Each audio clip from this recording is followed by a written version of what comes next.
Record. Good morning, everyone. Welcome to Hire Moment Mastermind. My name is Shira Lotzar. Happy to be your host today. We have several of our guest experts, Vern Schellinger, who is a master networker. We're glad to have you here today, Vern. We've got Rick Webb and we've got Joe Weech, who are in the government contracting sector as corporate recruiters. And we have Tenny Good, who is actually substituting for Corliss Jackson, who is a federal government resume expert. So we are delighted to have you here. As you can see, we have a pretty small crowd today. People are getting jobs. The economy is improving, which is wonderful. We're excited for that. And so we're gonna, as we've been doing recently, we're gonna, have an open Q&A and help people to, navigate their job search. So with that, we are just gonna open these mics up and have people share any questions that you have. Don't be shy. We are here to help. So any job search question you have, lay it on us. So who's got a question? Hi, good morning. This is actually, I know the name says Latre or something, Moreau. I'm on my wife's laptop. It's actually Pierre. Pierre? Okay, nice to meet you, Pierre. Okay. So I've been having my resume on several job boards, and I'm getting responses, but like via text and email, and it looks to be all automated. I'm just wondering, is there a second trigger, especially on the text messages, that I can, like for instance, I got one yesterday and it asked my name and I confirmed it, and then they threw a quick blurb about the opportunity. And I said, okay, can I get more information on the company? And I have never heard back. So I'm wondering if that was an automated type of text, and is there a second trigger with my response that they would respond to me? I can't tell you in specific with some of the newer technologies. I can just give you a kind of a broader answer that is indirectly related to your question, okay? Because I don't know about that kind of technology. And that is, and we talk about this here a lot at Hire Moment Mastermind, is that when you are applying for any job, particularly on a job board, it is very, very important to get an internal champion to get yourself noticed. Okay. So what happens is that, if you're applying like a normal person, which is what we've all been taught to do, hit send, or back 25 years ago, it's, lick an envelope, right? Whatever it is. But particularly these days when it's automated, you are one of hundreds of candidates, Pierre. Hundreds. You really got to get that. Okay. These recruiters are screening. They're trying to screen you out so that they can screen in the handful of people to interview, which means you have to stand out beyond your resume. You really, really need to try to get an internal champion, meaning somebody who can recommend you or at least get you extra consideration. And so we always recommend to go to LinkedIn, right? Put in the name of the organization in the search bar, hit enter, hit the people button, and then see if you can find preferably the hiring manager. Okay, so you have to look at the job description to figure out who that might be. Put in the name of the title of the hiring manager. Second choice would be actually the CEO. So go hiring manager first, CEO second, and then thirdly, somebody in HR. Okay, because what will happen is if the higher up you go, well, the hiring manager and then the CEO, they will pass your resume over to HR. And recruiters are just there to screen. Okay, those other folks are there to refer. So if they get a personal referral from somebody, they're much more likely to say, hey, recruiter, hey, HR person, would you please consider this person, basically pluck them out of the database that you're trying to navigate right now and say, this is a real life person, please at least screen them. Okay. So beyond trying to figure out, prompts and technology and all of that stuff, again, if you do it that way, they do not see you. Literally, they can't see you. They're not a real person. Let's just be real. Not a real person to them yet. You're just a resume. You're just a name. Like every other resume and every other name that they see. Once you get humanized, right? Once somebody actually sees you as a real person, then all of a sudden, oh, wait, here's somebody that we should be screening. Does that help? Because I wanted to just address the kind of the root of what you're trying to get at, which is you want to get noticed, right? Definitely helps. Yes, definitely. And a quick word about the texting tools. I'm aware of at least 4 or 5 of them that my colleagues all use. And so if they were just trying to confirm your name, to that phone number. It's to actually put you in a pipeline to be able to say, yes, this is the person, that is their phone number, and to be able to send you future communication. So so it may not actually be, going to a person, any response back other than that. So at this point, that might just be all that it is. So, Okay, but great. that's good that you wanted to confirm that. It means they actually want to be in touch with you. Otherwise, I don't think they would have bothered confirming. Great, thanks. And the other thing I would add to what Shira just said, in addition to looking inside the company through LinkedIn, think about the company that you're applying for and reach out to people in your network. Does anybody know anybody who works there? And sometimes, while that sometimes is a long shot, sometimes Never know. lo and behold, yeah, my brother-in-law works there. And now you've got at least someone who can connect you to somebody within the company.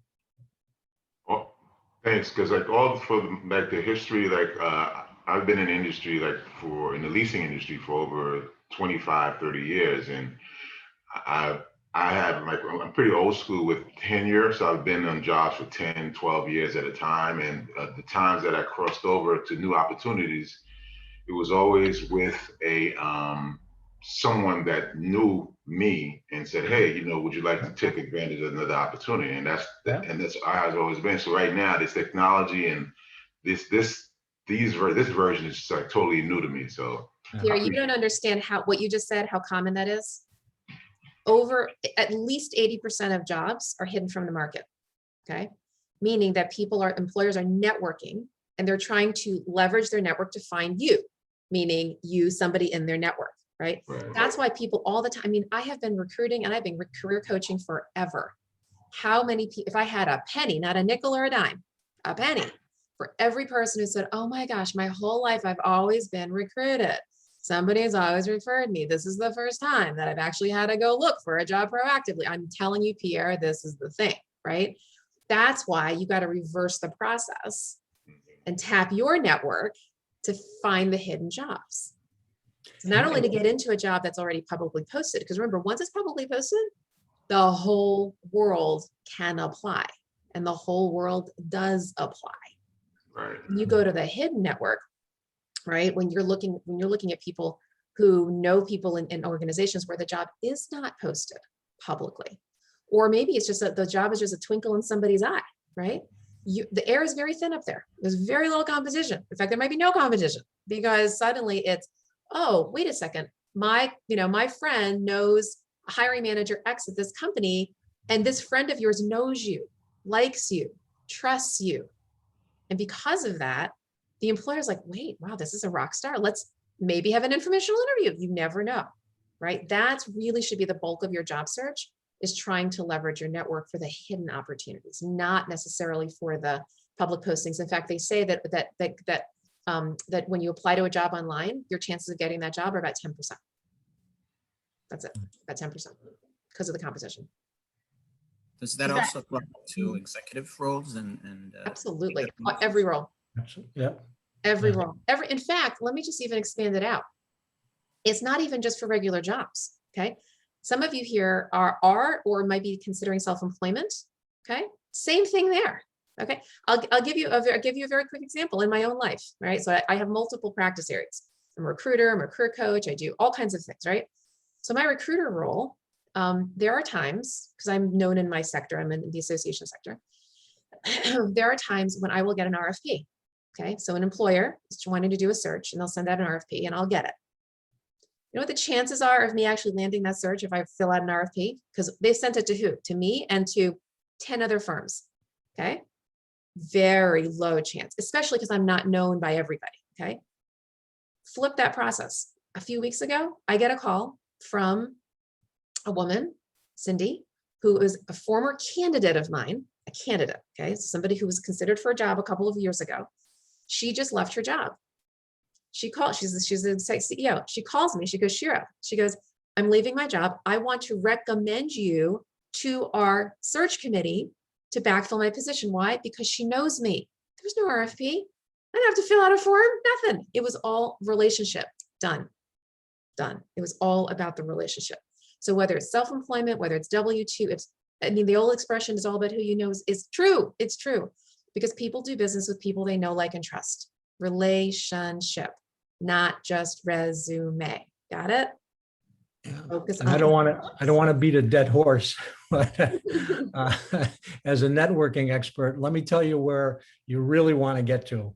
The last 3 jobs in my career, I was not looking for a job. Someone in my network called me and said, there's an opportunity here. I think you would be a great fit for this. Are you interested? And at the time, I was perfectly satisfied in my job, but I said, well, I'll explore it. Well, all 3 of those times, that turned out to be a great opportunity, and it turned out to be a move in the right direction for my career. So building your network and having people who are your advocates, people who know you, who trust you, who know your character, who know your competence, who know your skills, and there's this job, and you're the right fit for it. That's the as Shira said, that's the hidden job market. That's a way to really advance your career, but it takes time to build those relationships. They don't happen overnight. This is somebody, as you said, it's somebody you worked with, right? exactly. It's all about that. One other comment that I have is we are actually paying for referrals. So if we have someone refer, we're going to pay them $1,000. Why are we doing that? Because referrals historically are better candidates. It's someone that actually knows you, that can vouch for you. So in a market where we're looking for different specialty skills, we're actually willing to pay for that. So those referrals are valuable to us. We even have outside referrals so that, Yeah. even people who aren't in our company, it's not at the same rate, but I've just recently gotten referrals from somebody who was a candidate who didn't make it through, but referred somebody else who then actually did get an offer. So that person is also going to get a referral. So yeah, to Shira and to Vern's points, there not only are people incentivized for referring you, but it's really truly, what's the statistic now? A few years ago, it was 72% of all positions industry-wide are filled by networking and referral. Oh, yeah. Oh, yeah. At least that's conservative. Absolutely. Yeah. There's a reason for that, right? Because look, think of it this way. When was the last time you hired a contractor, right? For your home? You hired a vendor, you hired somebody to do something for you. Did you just go to the proverbial, I know we don't use them anymore, the proverbial yellow pages, right? Did you just go to the internet, or what'd you do? You asked around, you asked your neighbors, you asked your friends. You're looking for a dentist, you're looking for a plumber, you're looking for a babysitter, pick it, right? You want to go with somebody who's trusted. So you go to your network. At the very least, you're going to go to Yelp. At the very least, if you don't have anybody in your network who can refer you a plumber, you're going to get, why? You want to read the what? The reviews. The reviews. Because you want to minimize your risk in making that purchase. Employers are the same way. So a lot of them want to go right, they want to bypass those job boards. They don't want to just get a whole bunch of unqualified resumes through Indeed, even through the LinkedIn job board. Remember, the LinkedIn job board is different than LinkedIn searching. It's totally different things. The job boards, they just don't want to do that. They want to go through the hassle of having to weed out people that they've never met, right? Who are a lot of times just very unqualified people, candidates who just hit send without even reading the job description, and people who don't customize their resume. Can I just press pause there? You need to customize your resume. You need to customize your resume and cover letter for every single job. Okay, so a lot of people don't spend the time doing that. And so the employers are just like, weed, because they're not seeing what they want on paper. And if they don't have a relationship to rely on, all they've got is the paper, right? So treat your job search, again, as flip it around, as if you were hiring somebody. Wouldn't you want to get that person from a trusted source?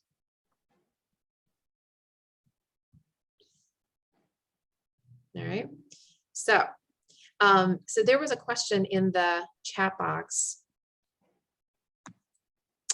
Is it to assume, but do we assume that if you write a recommendation for a connection on LinkedIn, that a recruiter or other viewers assume that that connection is looking for positions? Sometimes, I mean, not everybody. I mean, yes, you're right. Most people want to get connection, don't want to get recommendations when they're looking for a job. It doesn't happen all the time. Sometimes it's just, you just want a recommendation. I guess the question is, what's the problem? I mean, is if the person's gainfully employed, is someone going to think that, that they're looking for a job? Maybe not. I think if they start getting a ton of recommendations, maybe, but I wouldn't assume that. I think one or two recommendations, I don't think is really going to, let the cat out of the bag necessarily. Vern, Joe, or Rick, do you have any other thoughts on that? I would just say that would be an assumption. I've had people that have worked for me in the past just say, hey, can I write a recommendation for you? Because, you were great to work for, or that type of thing. And I mean, I've been in jobs for 10, 15 years at a time as well, because I'm super old school and never looking, but people want to write reviews. It doesn't necessarily mean that you're looking for work. My perspective. Yep. Yeah, I guess the only other thing I would say about reviews on LinkedIn or recommendations, I mean, I think they're an important part of what you can do on LinkedIn to improve your candidacy. This is a third party, saying that they've worked with you and you had these skills, you had these positive outcomes working with them, whatever recommendations you can get on LinkedIn, only because, trust me, the corporate recruiters or any recruiters are going to go to your LinkedIn profile and they're going to see what's there, right? Well, to that point, Vern, so now that we're talking about LinkedIn recommendations, so look, if you're going to get recommendations, which I highly agree you should. In fact, you can't have too many. You can't have too many. Go after anybody who has worked with you, not friends and family, all right? And not even necessarily just supervisors, colleagues, vendor, anybody who knows your work. So that's the first thing. But when you do that, it's not enough to just ask them for a recommendation. You want your recommendations to match the brand that you're putting out there, okay? Now, your brand is a combination of things. It's a combination of who you serve and how you serve, right? How you show up, your superpowers, what you want to be known for. So your recommendations should not just simply be, hey, Joe's great to work with, all right? No, it's got to talk about Joe's superpowers, the superpowers that Joe wants to put out there. An example, years ago, I was recruiting somebody. I read her recommendation and the recommendation said, oh, Susie Q, she was, detailed and organized. And, okay, fine, nothing wrong with that. Problem is, I was looking for a strategic thinker as the recruiter. Now, I'm not saying that Susie meant to say this, wanted to say she was a strategic thinker, but guess what? Had she wanted to, her recommendations were not saying that. So she would have had to have really thought through, how do I want to be perceived? What do I want people to say about me? So when you're reaching out to your recommendation, to your recommenders, right? Be specific. Don't just say, hey, would you write a recommendation? Say, would you write it in this direction? Would you mention superpowers ABC, skills PDQ, right? Anything that you want them to talk about. And frankly, and this is a whole other conversation, your LinkedIn about section, we haven't talked about this in a long time. Your about section, which used to be called the summary section, needs to be much more than just a few lines about you and your background. Okay, this is not just a 25 years of experience with X industries and Y skills. This needs to be a compelling narrative. This needs to be a brand that speaks to who you serve, how you serve, why you serve. I have a whole training on this that I do, because I do write LinkedIn profiles. I happen to have a particularly unique style and how I do this. But what I will share is that the about section is really the answer to the question in an interview. Tell me about yourself. That's what the about section should be. And it's not supposed to be a laundry list of your experience, because guess what? You have the experience section for that. The experience section is your resume. They're going to see how many years. They're going to see your skill set. They're going to see your titles. They're going to see all of that stuff. You need to be speaking aspirationally. You need to be speaking into the market and saying, these are the kinds of urgent problems that I solve in the world. These are the industries that I do it for. Here are my superpowers. And you want to write it in such a way that's very, very compelling.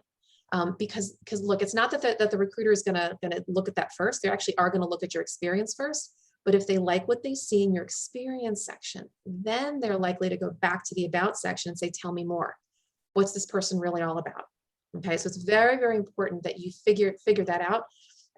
Again, if there's a whole training I have, in fact, I'm going to go ahead and put this link in the chat box. Actually, you know what? No, I'm going to do more than that. I'm going to share my screen. I'm going to show you where I haven't done this in a while. I have free videos on my website. If you go to purposefulhire.com, okay, and you go to the job seeker tab, and then go to Shira Speaks to Job Seekers, I have a whole bunch of videos that I've done for other job seeker groups, like full presentations, hour and a half, that kind of thing. If you go to this one here, it's called Using LinkedIn Like a Pro. All right. You're going to see me talk about two, and again, it's like, actually it's a couple hours. This one's the longest one I've done. This is a couple hour presentation. It's fire hose style. So be warned, it's pretty fast, but it actually covers two different things.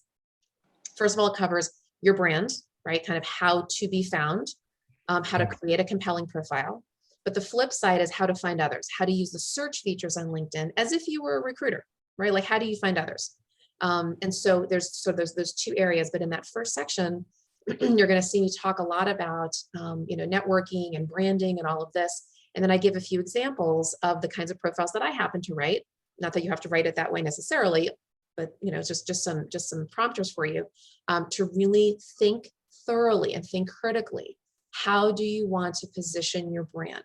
And not in a scattershot way, not in a vanilla bio kind of a way, but in something that makes people stand up and say, oh, this is what this person is about, and this is the value that they can add to the market. Okay, so that's just little helpful videos for you. All right. Okay, so and actually, Vern, Joe, Rick, any other thoughts on LinkedIn? I know we could have a whole LinkedIn conversation right now, but that was just like a little pebble in the pond. I just want to say that 10 years ago, I'm not making up that, a decade ago, there was a person that I knew, and he shared a job post that he wanted me to reshare. And it said in the job description, right, or the position description, it said, if you don't have at least 5 recommendations on LinkedIn, don't even bother applying. Wow. And that was 10 years ago. So it was really stunning to me to actually see that, in a job post. But I just know from at least my experience, we do look at those recommendations. They're very important, and we don't make any assumptions about them. We just like to be able to see what people have said. So I think it's perfectly fine. Yep. Okay, other questions?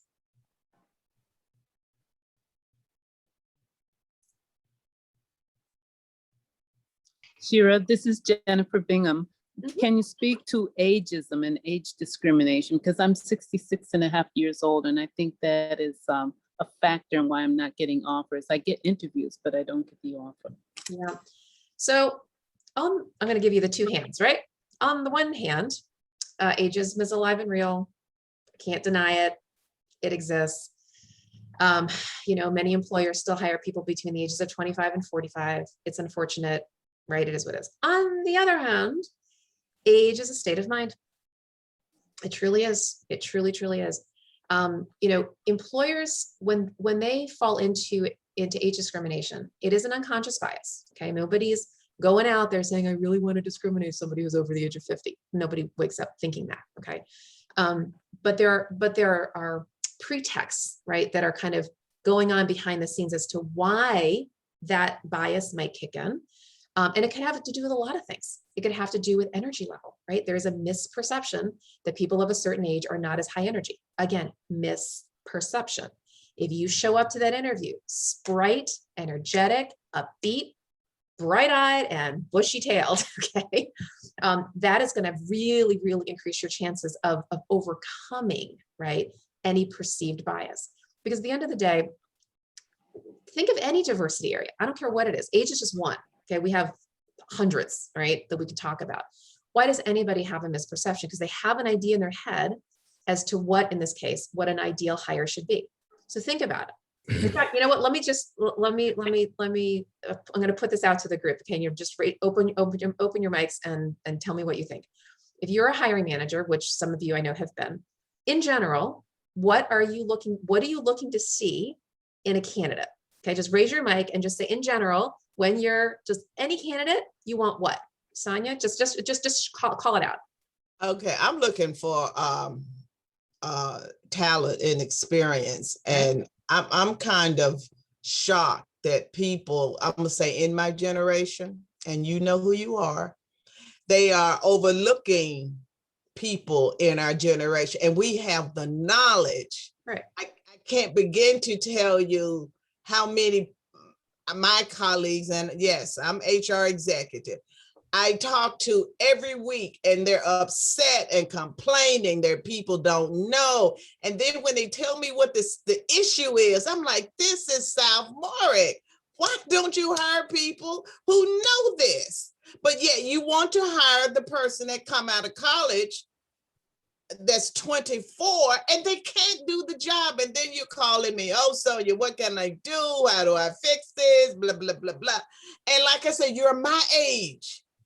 I don't understand it. So experience is something, that a lot of people are looking for right now. Obviously, that is something that you have to have a certain mindset. Okay. But in general, right, when you're looking to hire somebody, what are some of the qualities that you're looking for in a person? Just in general.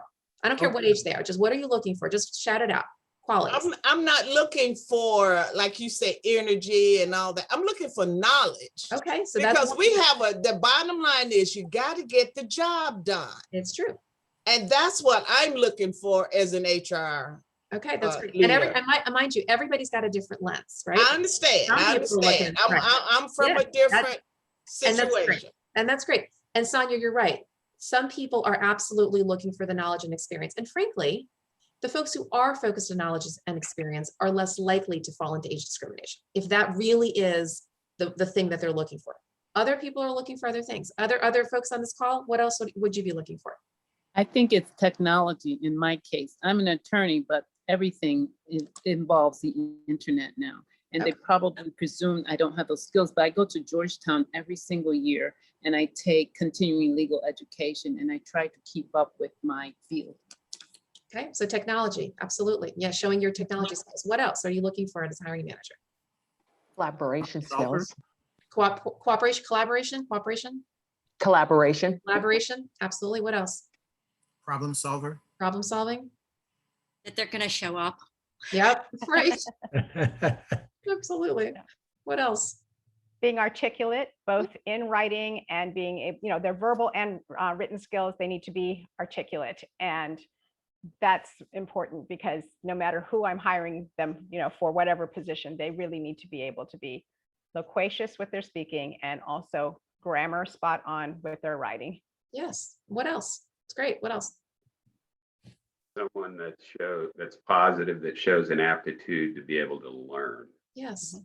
They may not have all the skills, but if they show that aptitude, then I'm willing to give them a chance. Yeah. They want it. Great. What else? Confidence in their competence. They have to have an air about them that I know what I know, Yes. and I'm willing to serve with that. Exactly. Okay. So we could keep going. Oh, Vern, did you want to say something? No, that's okay. So we could go on and on, right? Notice none of those things have anything to do with age. Okay. So think about it. Just think about what kinds of qualities an employer is looking for, and you be that person. Strip the gray hair out of your hair, literally or figuratively, whatever you want to do. It had nothing to do with that. You show up as your best self. You show up as the person who is qualified, confident, like Tenny was saying, right? That's the person that they would want to hire. You're going to exude it. Have you ever met somebody two people who are the exact same age? I'm going to just pick an older number. I'm not even going to say what the number is, just an older number in your head. Okay. Two people the exact same age. One person looks that age. And when I say look, I mean, has that, shows up that way. And one person doesn't. One person looks and acts 20 years younger than they actually are. And they're the exact same age. Okay. So it's a state of mind. You be the strong, confident, competent, energetic professional that you've always been, regardless of what your driver's license says. Okay. And you show up with that attitude, and more than likely, the employer is going to overlook it. Now, there are some things you can do to, at least on the front end, to help overcome the discrimination before you get into the interview. And that, of course, has to do with your resume and your LinkedIn. We talk about this a lot, to de-ageify both. So what you want to do on your resume is go back. Now, this is my opinion. Every recruiter, has a different opinion. My opinion is to go back no more than 20 years in general, okay, on your resume. 15 maybe, but it's all, you're already starting to get, once you get less than 20, depending on the level, if you're going for a senior level job, if you go if you go two in the recent past, you're not going to be qualified enough. Okay. So remember that if you're looking for something that has a high price tag and it's executive level, leadership level, you need some gravitas, you need some heft. All right. So 20 years approximately is what I recommend. If you have experience beyond 20 years that you really want to showcase for whatever reason, what you can do on your resume is at the end of your typical experience section, you have a different section called prior experience. And all you do is list the company title, no dates, right? I once had a client a coaching client, I write resumes as well. So I was writing a resume for a client and she's a communications executive. And it turns out that in the beginning of her career, she was a journalist and she won a Pulitzer, all right? So she wanted it on her resume, makes perfect sense. And so we tucked it away at the very end. So it was a conversation starter, but it did not indicate when she got it. Now, as far as LinkedIn goes, it's a little trickier because you can't have a prior experience section. There is no such thing. So with LinkedIn, all you can do is just list out the 20-ish years and that's it, and lop everything else off, okay? I will say also for LinkedIn, so in your experience section, you have to keep dates. They don't let you post a job unless you have dates. However, under education, you can strip the dates. In fact, I'm just gonna put this, I'm gonna pull this up and show you what I mean by that. So if you're going to edit your profile, all right. So here, right, is your experience, okay? So you see here that you have to put the dates in. You just have to, there's no question. But under education, I finally took my own dates off. I had my dates on for a long time. What you do is you go into your, go here and edit. Now, normally, if you wanted to put your dates, so in my case, what was it, 92, all right? That's what I had for a long time, okay? But when I wanted to strip my dates, all I did was I hit the drop-down button and I went all the way up to the word year. When you put the word year in, it strips it away, okay? So you do not have to have your years on education. And that's just one way to just de-ageify yourself. So at least you're getting a shot. So at least people are not pre-screening you out because of a misperception about age. At least you have the opportunity to show up and be that confident self and overcome it before they have a question about it. Cheryl, let me share with the group an actual true story because we're talking about ageism. So in the last position that I had, the recruiter was actually a former boss of mine. So this is a woman I had worked for. So she knew me pretty well. I came down to the final two candidates and she had a discussion with the chief operating officer, the chief financial officer, and they asked her the question, if we made the offer to Vern, well, how long do you think he'll be around? Right. Okay. Right. And Angela, in her infinite wisdom, she said, I can't answer that question. She said, what I can tell you is when he worked for me, he gave 100% every day and he made, tremendous, strides in improving the organization's performance. Right. So I got the offer, but I actually understood, that's a legitimate question, right? If I was going to take that job and be there 1 year or 2 years and then retire, then maybe if I was in the CFO shoes, I wouldn't have hired me. But and what I told Angela when she shared this with me, and when I told her, my answer to that is, Angela, it would be unconscionable for me to take a job and leave within a year or two. I just wouldn't do that. I said, if I do decide to take this job, I'm looking at 3 to 5 years minimum, and that's exactly what I did. So, and the fact is this, yeah. Yeah, so it is real. It's in people's heads when you reach that age.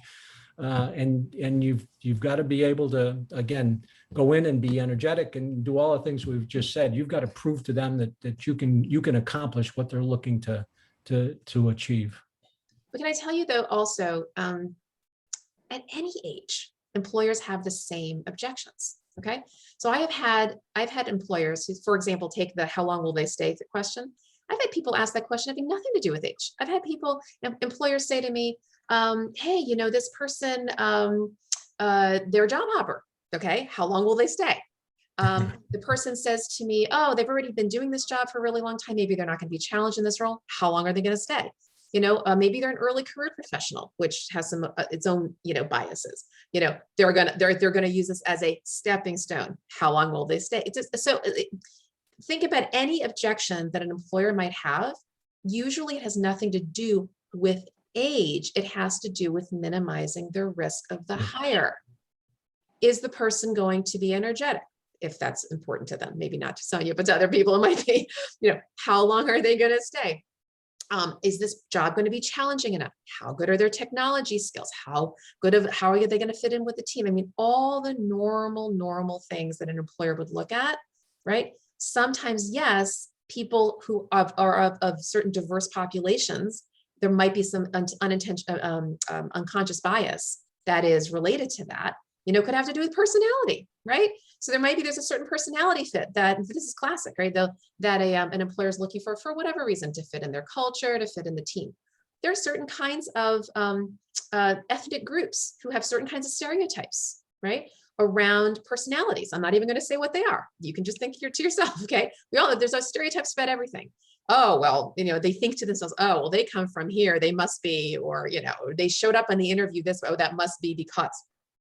Right? So no matter what the situation is, just understand that an employer is trying to minimize the risk.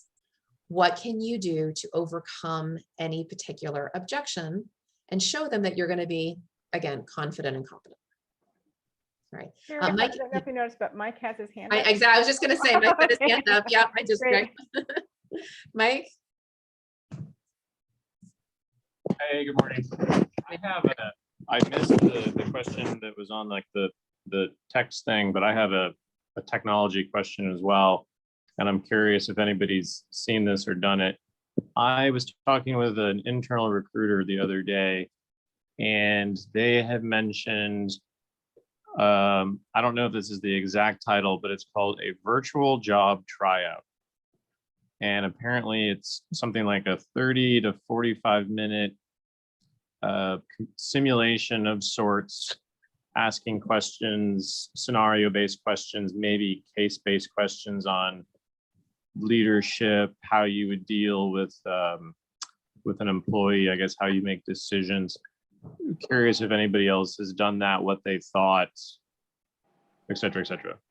I'm not familiar, but Joe's Miss Technology Girl. Do you want to talk about that? I've had to do a few of them. When my position was eliminated last year due to COVID, I would say that I had to do that for about maybe 5 or 6 companies. And I would say that I hated every single one of them. They were very stressful because they just simply would shoot the question on the screen, and then they would give you like 2 minutes to respond. So I would highly recommend, and this was what I did for myself, but if you're going to do this, you're going to need to walk around your block 2 times before you sit down. You really need to get your blood circulation going, because you want to be able to be as fresh as you can. You want to be hydrated. You want to make sure that at least neurologically you are really set, for this. And I would recommend practicing. If you've got a Gmail account, you can just, schedule like a Google Meet for yourself, and then see what you look like on camera before you actually go on camera, because they will be recording it.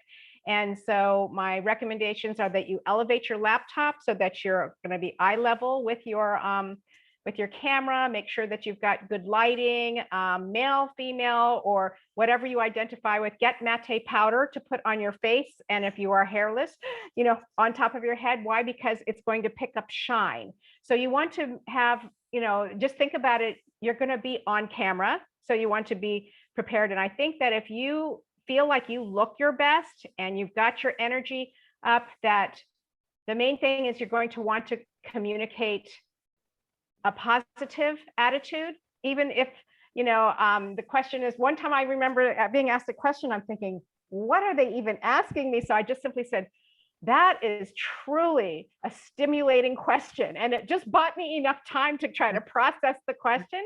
And, and then I just kept on going. So, yeah, I'm seeing it used a lot more. I'm being pitched, technologies to be able to use these, and I will never use them because of the horrifying experience that it's been for me as a candidate. But I would just say, get your confidence up, practice, in a camera, record yourself, play it back and see, are you looking up like if you get nervous, are you just like looking up or your eyes darting back and forth? You'll be able to catch these things that you can be aware of them to try to practice not doing that. So if I'm hearing you correctly, then they're basically video dating. Yes, that's a really great way to put it. And the thing about it is that they can swipe left on you, but you have no ability to swipe left on them. I had one company where the whole entire process was done this way, and they never actually communicated with a live person, never actually even had a phone conversation with me. It was very daunting. Okay, so they're just, so a bot is throwing up questions and we're verbally responding. Mike, can I clarify in terms of the experience you're having versus what Joe, you're talking about like a video interview, correct? Right. Yeah, with maybe questions thrown at you and you're on camera. And Mike, are you just scenarios and getting that the sort of thing. questions and being asked to type in answers to the questions, or? Well, that's what I was originally thinking, but I don't know. You don't know, okay. This is what I do know, or at least what I wrote down, is that it's a virtual job tryout. It gets sent, I guess it's by Workday, though I guess Workday could push anything that they wanted to, but it's the way they explain. I'll see if I can pull up the email here in a second, but the way they gave several bullet points where it's just like they'll give you a scenario and then you respond. In my mind, I was thinking it was, shall we say, maybe more essay, but based upon what Joe just said, I'm like, maybe it's the combo. Maybe they're watching while you respond. No. Yeah, I know my daughter has gone through some of these types of situations, and in some, in one particular app, she could put in her question, and if she didn't like that, she could go back and take it out and rewrite it. In other words, it wasn't as time sensitive as it sounds like with Joe and you. And then Right. the last question, I mean, she was in training and development and instructional design. They actually gave her a scenario, and they said, here's what you've got. How would you design this training program? What 5 steps, or what would be the 6 things that you would do? So I can see from an employer standpoint, these can be viable screening tools in terms of someone's actual skills and experience and the way they think. But again, I agree with Joe. It's murder on the candidate. So. I have a comment. I had something recently. I had an interview. They called it was, I went through the beginning 1, 2, and then they brought me in. It was out of town. And they put me in an assessment center, and the top 3 people they chose, it was me and 2 others. And we were in rooms like an office, and we had to act as the HR leader. And the whole thing is taped from beginning to end. I heard them say that one lady didn't hear that. I don't know what she did, but anyway, she was a little concerned because they taped the whole thing.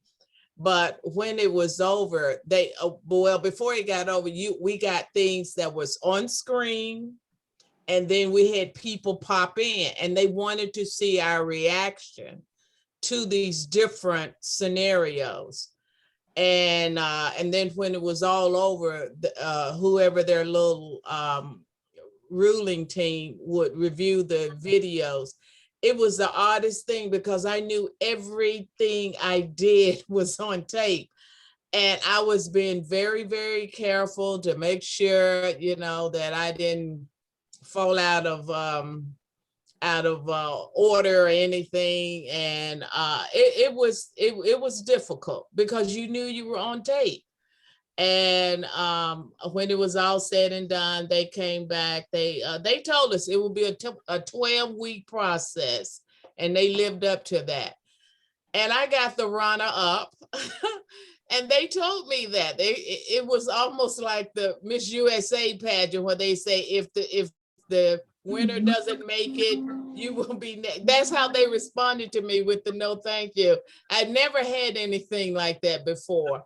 And it was a full day event, all day. And I found it, you know, being what I do for a living, I found it pretty fascinating because I'd never been in anything like that. But it is very nerve-wracking. It is, you're always wondering, you know, what are they thinking? You don't know who's looking at you, but you know somebody is. And it was, I would do it again, but like I say, I had both face-to-face contact and I was on camera on a lot of the questions. Yeah, this whole video interviewing thing is, it's been around for a while. We'll see if it catches fire, right? But I think that to your collective points here, it is challenging, right? It's a little bit nerve-wracking for folks. And I don't know, I think Joe, to your point, you know, because you're a recruiter, right? But you're also a job seeker and you appreciate what it was like. I wonder how many HR people who are being pitched this technology have had their own experience with it and go, yeah, I don't think so. Right. So I think the concept makes sense, but the practicalities of it, you know, I don't know how much this is going to be, you know, kind of commonplace, but we'll see. We'll see how it goes. Now, so we have a few more minutes left. Sandy, I want to get to your question, but also we had a question from Tammy in the chat. She said, any tips for transitioning back to the office in a new job or keeping your network warm after taking a new job? Tammy, would you mind opening your mic just to ask, clarify the first part for tips for transitioning back to the office in a new job? Is there something specific around that you were looking to understand more about? Yeah, I start my new role next week, but it will be remote for, I'd say the next couple months until sometime after Labor Day. Sure. And so, you know, I'll be getting some equipment and all that stuff, but I'm just, this is new ground for me. Just, you know, I'm less concerned about starting remotely, but more about physically going into an office in a couple months' time. Oh, are you talking about the safety factors? Safety, but also, you know, to be quite honest, I don't know if there'll be some sort of hybrid situation, or I guess in my mind, I'm trying to anticipate and maybe, you know, get ahead of any issues or problems when people start going back to the office, you know, en masse. Well, you and every single HR person in this country, I kid you not, is having that exact conversation. You're dealing with it from the employee side. They're dealing with from the HR side. I hear it all the time. My husband's an OD. He hears it all the time. In fact, my husband just did a whole presentation to an association. He went in and literally talked to the staff all about transitioning back and hybrid and all these different emotional side of it. I mean, it's a thing. Okay. So first of all, you may want to look up some webinars. Truly pretend that you're an HR person and that you're dealing with this on that side. Just look up, you know, transition back to the office, return to the office. There's a webinar for every possible aspect of that. But that's just a general note in terms of, you know, how to sort of transition back. I mean, look, there are a lot of tips, but at the end of the day, it really is all about relationships, right? I mean, that's the whole point of working with people in an office or even remotely. You have colleagues here and they're all going through the same emotional transition. Everybody is dealing with this the same way. We dealt with it on the front end of this. We're dealing with it on the back end. Okay. So you're not alone. You really want to be in a position to bond with your colleagues, right? Not just in your department, in other departments. And this, by the way, also answers your question around, you know, keeping your network warm. You want to make sure that you are being proactive to help other people solve their problems, right? That's why you're here. That's why we're all here, right? Is to help, love, and to serve, right? So when you are, when you're going back in, yeah, you've got your job to learn, but you want to be interested in other people's jobs too. What's keeping them up at night? What's going on in their world? Ask some questions, get curious, meet them to learn about them, okay? Have lunches with them, virtually, in person, what have you, and not just with your colleagues, on site, your colleagues off site. The whole thing about networking is it's not about you, it's about them, and it's about your relationship together. So if you take what's called a go-giver approach to your networking, where you're really doing it for the purpose of serving others, you'll never not have to you'll never have to tee up your network again, because it will always be there. Your goal is to learn how to serve. I mentioned this go-giver. Actually, it's a concept. The go-giver is a little book that became a movement, and I'm going to pull it up for you. I think it's a quick, short little book. In fact, there's multiple books. It's wonderful. Highly recommend it. So thegogiver.com. So it started with this little red book and became other little books as well. And it's all about giving value to other people. And they talk about, they have these principles. Here it is, the movement.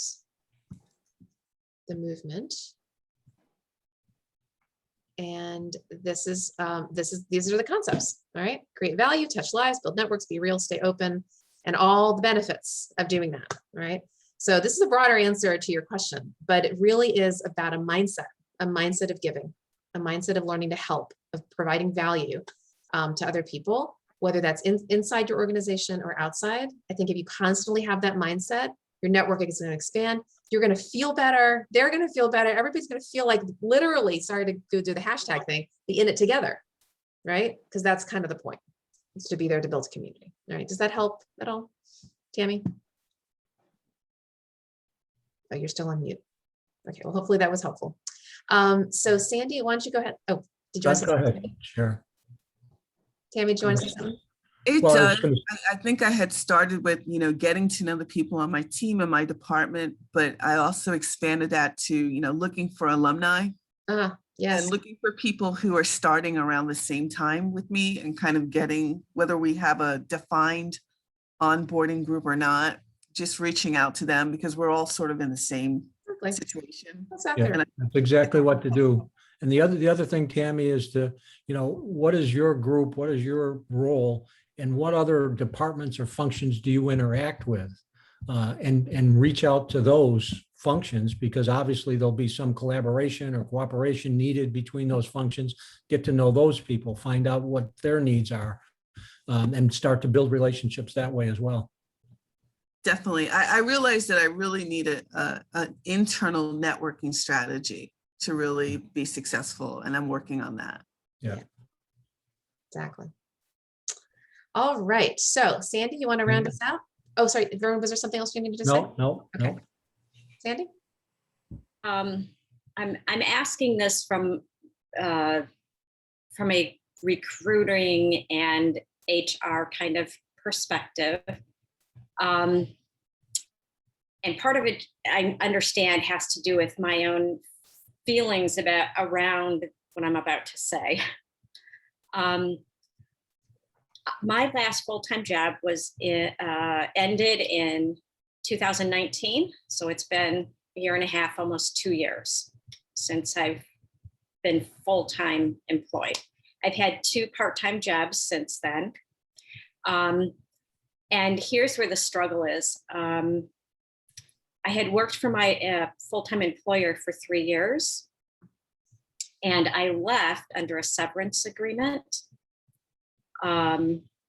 And I left without any recommendations from that company. And part of that was my own thing, because I was worried about, I didn't do anything wrong, but I knew the people I worked for. And it was also like a non-disclosure agreement about all kinds of things.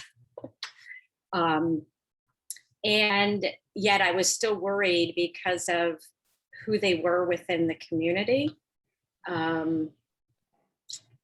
that they wouldn't be nice behind my back. And so I stayed away from all of that. So when it comes time for me to look for that network or recommendations and things like that, there's two staff members that I have kept in contact with that I can use in a sense to, for a recommendation, but it certainly wasn't the owners of the company. I just struggle with that whole thing as far as it not having, I don't have people to go back to for recommendations. And the same kind of thing is because the job I had before that was at the state of Maryland, and there's really, they don't give recommendations through the state of Maryland. I have talked to one of my former bosses there who has agreed on occasion, that yes, I always have to call him and ask, are you okay if I use you as a reference? So I kind of struggle with that, and I don't know where to go to for some of this recommendation, references, and networking. If any of you can help me, I would appreciate that. So one thing you may want to consider is, look, there for litigious reasons, there are a lot of employers, putting your situation aside, okay? A lot of employers will only verify employment. Mm-hmm. So employers know that. That's not an uncommon thing. So it'd be perfectly acceptable for you to say, look, the place that I just left, they will verify employment. That's all that they will do. However, I do have a relationship with a couple of colleagues who are not, in fact, I don't know if this is the case, okay, but presuming that it is, that they're not subject to that policy, or that's not subject to that requirement. And so they would be happy to talk to you. And state of Maryland, same thing, right? They have it. So it overcomes it in the sense that it's legit because people, again, that's just kind of a normal thing. But at the same time, if you do have those couple of people who are willing to, talk about you, or they're able to talk about you, even, I don't even know if they, frankly, I don't know if they're subject to that non-disclosure thing. If they are, then they may not be able to say anything either, but are they? They are allowed. I just re-looked at the agreement. They are allowed. It's just the only stipulation was that if they say something that would cause me not to get a job, then I can't hold the employer responsible. Right. But you obviously have a good relationship with these folks where they're going to say good things. Yes. So I think you're fine. And just saying, I have a couple of colleagues who are able to provide references, and here you go. Right. But state of Maryland, I can't. So it's not an uncommon thing. Sandy, the other thing I would say is, we talked earlier about using your network and finding people and finding the when you're looking for a job, finding a way into the job through somebody who knows somebody at the company. While those aren't, written recommendations, they're the same type of thing. Somebody's vouching for your character, your competence, your skills. They know something about you, and they're either saying you should take a look at Sandy's resume because, and it may be just a verbal conversation, but in reality, it's still a recommendation. Okay. And I had a really good relationship with organizations that I belonged to, like it was a medical society. I belonged to the medical society for office managers. So I have So you may have other avenues to find recommendations as opposed to just this one company. Yeah, because I've kept in touch with the people from there. Yeah. And we had a really good relationship because I did a lot of work for them. Yeah. So, yeah. Thank you. And again, I understand a lot of it's just that my own internal thing because of the whole situation. Yeah. But always think about it from the employer's perspective. They don't know that internal situation. Yeah. They're checking boxes, right? Okay. Just think of it more linearly. Yeah. Okay. In fact, Sandy, you brought up an interesting point because there are a lot of people on this call, right? I think who have had, let's just say, not the most pleasant parting situations It's emotional for you. It's not emotional for the employer. So A, don't bring that emotion into the interviews. Yeah. Don't bring it into your conversations. When you're sharing your reason for leaving, strip it. Keep it super short and simple. Made the transition because whatever, just something that's fairly generic. You know, the organization was going in a different direction. There was a restructuring, whatever. You don't have to tell the story. There's no reason for it. The only reason, they don't really care, actually. They just want to know, is it sort of a legit, does it sound like a legit reason? They're minimizing their risk in the hire. So they're just thinking, is she going to be a good employee? Is she going to stick around? Is she good? Does she play well in the sandbox? All of that. Keep your answers to those kinds of questions simple and short. No And I more. think it was that connection from here to here and Yeah. here to here. Yeah, that whole game. So Yeah. thank you for that. And thank you. I appreciate that. That really helps a lot. Yeah, no, you're very, very welcome. Yeah. All right. We've actually had a little bit of chat thread around cover letters here. And cover letters are something we haven't talked about that actually in quite a while. And cover letters are interesting because just like resumes, you know, ask 5 recruiters, you're going to get 7 opinions. And I see that Joe has a perspective here around keeping cover letters short. I actually happen to have a different perspective. But Joe, would you mind if we got into a little banter? Because I think it's just interesting for people to hear. Tell us what your perspective is on cover letters. As soon as I see a cover letter, you know, I actually spend less time looking at a cover letter than a resume. I have 6 seconds. And if all I see is they're regurgitating their resume, I don't even read it. I just go to the resume because that's where I want to see it. Like, you know, what position were they in, whatever.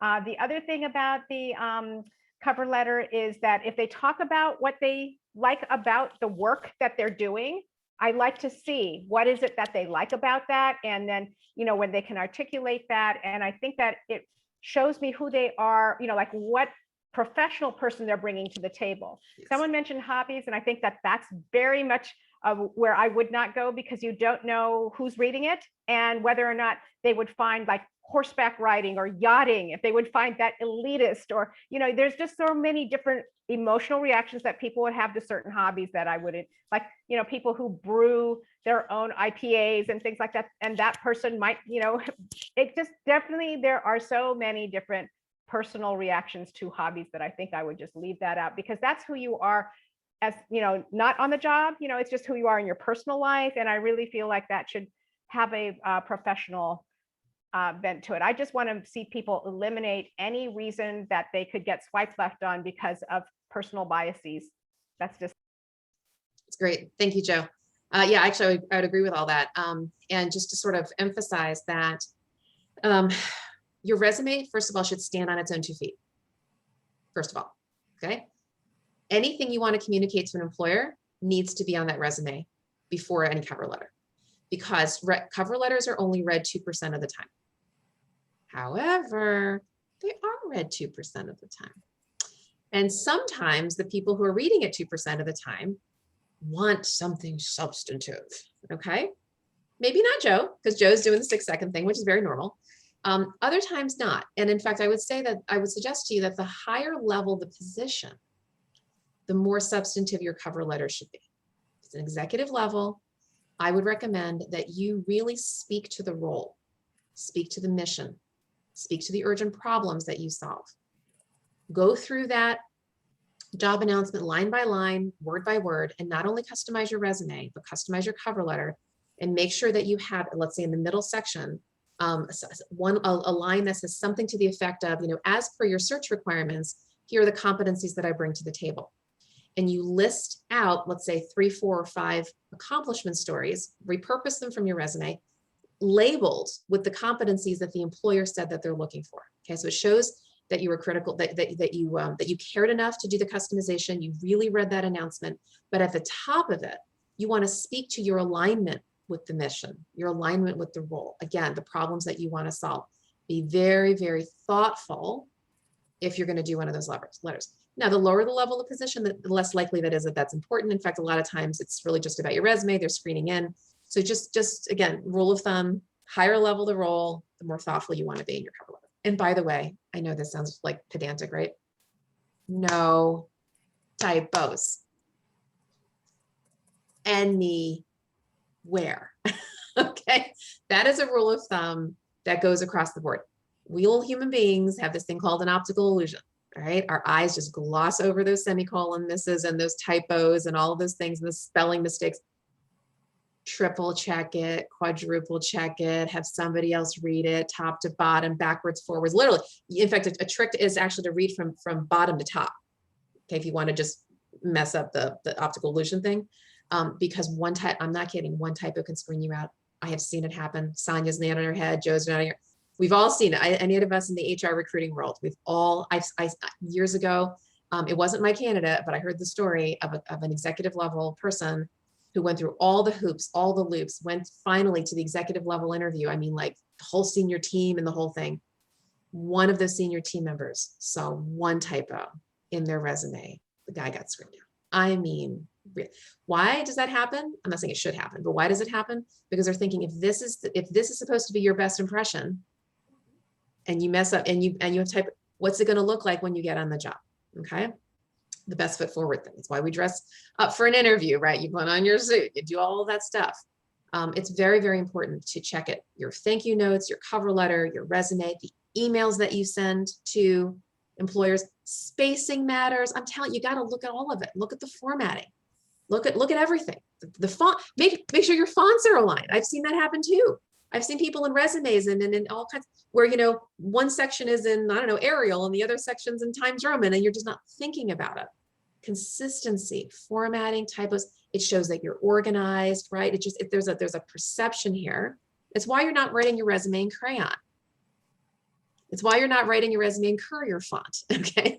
Like nobody would do that, but there's a reason for that, right? Because the impression that you're trying to make with people is, I have it together, right? I'm an organized thinker, I'm professional, I'm thinking about the quality of my work before I submit it, which is all that they're trying to gauge on the interview and the whole hiring process. Again, minimizing their risk in the hire. And your qualifications, your skill set, your personality, your work ethic, all of those things, every single touch point along the way shows that employer, are you going to be that person when you get on the job? Can I add a couple of comments on the cover letters? Please. Just because as an HR, in my HR role, I am addicted to cover letters. I must be that 2% fanatic. I always think the resume kind of tells the person what they're going to do, but the cover letter tells you who they are. So when I read a cover letter, I obviously want it to be a good cover letter. So some of the thoughts that I would have is, one, ask yourself why you're applying for this position in this company. There's a reason that you're drawn to that company. It might be a shared value. It might be something about their mission. I think the cover letter is a very appropriate place to put that, is to show them why you connect with them. What is the vision of it? The other thing I would say is always read your cover letter out loud to yourself. Mhm. You will hear the I crazy. If you're I this, I that, I, you're not talking to the company. You've got to share what you're offering them, but it's got to be a we thought. Right. When I personally write cover letters, I tend to get kind of philosophical because I want people to know who I am and how I think. So I think cover letters can be very magical when they're written correctly. If it's a Google template cover letter, change the name to protect the innocent and hit send, then it's, guess what? It's a cookie cover letter and it sounds like everybody else's. Right. It's a great opportunity to differentiate yourself in a well-written cover letter. And I have something to say too on the cover letters. I find that what you were saying, Shira, about the executives, most of the time, like the hiring manager for the executive want the cover letter, and they do critique it to the point that, like you say, if you dropped a semicolon or left a period, and I worked for a president where I made an offer, and then the president read the cover letter and missed a P, and I mean a period, and I had to rescind the offer. It broke my heart, but it happened. And you're so right. It can make or break the deal. So for me, I like to send cover letters the next morning or something like that. I need to sleep on it. Yes. Because I'm not fresh in the evening time. First thing in the morning, you catch me at 5 a.m. I'm fresh. But 5 p.m., well. Well, and you know what too, not just the cover letters, but those thank you notes, I gotta harp on those. Because typically, look, you're supposed to write the thank you note within 24 hours, but typically people write them pretty quickly. That's not a problem. It's just that they're writing it very quickly. When you write anything quickly, there's a higher likelihood for typos. So I would say of all the documents that you're going to be sending to the employer, the thank you note is the one that you want to watch for the most, because that's the one where you're much more likely to be susceptible to a typo, because just right, because we write emails all the time. What's a thank you note? It's just an email. No, it's not just an email. You gotta be very thoughtful about it, right? Line by line, word for word, type, all of it. So make sure that you focus on those. I also recommend putting the name of the company - cover letter. For example, yesterday, Rick and I got a cover letter and the person was talking about a cloud position and even put the position number on it. And that was not the position that, that we were considering her for. And so I think that it's always a good idea, even for the resume, to put the name of the company and then put your name and then resume. Name of the company - cover letter and then your name, because that way you will always keep those straight and then they won't get confused or sent to the wrong person. And those are all still customized. To your point, Sharon, not just the resume, but the customized cover letter is even more important in terms of making sure it's to the right company. Yes, yes, yes. Yeah. I would just echo everything Tenny said. I'm also a fan of cover letters. I think it's the opportunity to share with the employer something about who you are as a person. The resume is two-dimensional. It's a two-dimensional look at who you are. Your cover letter begins to get to a three-dimensional look at who you are as a person. You're so much more than what's just on your resume. So. All right, so we've gone a little over time, but this is a good discussion today. Thank you all for your participation, everyone. So as some of you know, I always end these calls these days, the last couple months at least, with a prayer call. So for those of you who would like to stay on the call after we conclude for a prayer meeting, short one, you're certainly welcome. Otherwise, for the rest of you, feel free to join us next week for our next Hire Moment Mastermind. And, please refer your colleagues. As you can see, right, we're dwindling in numbers because people are getting jobs, which is great, but we would love to have more people take advantage of what we're doing here. So feel free to share it with them. And we look forward to seeing you next week. So this concludes our official portion, and, stay on whoever would like to. Yeah, thanks for having me. I have to bail, but we'll keep you all in prayer anyway. Thanks. Thanks. Bye. Bye-bye.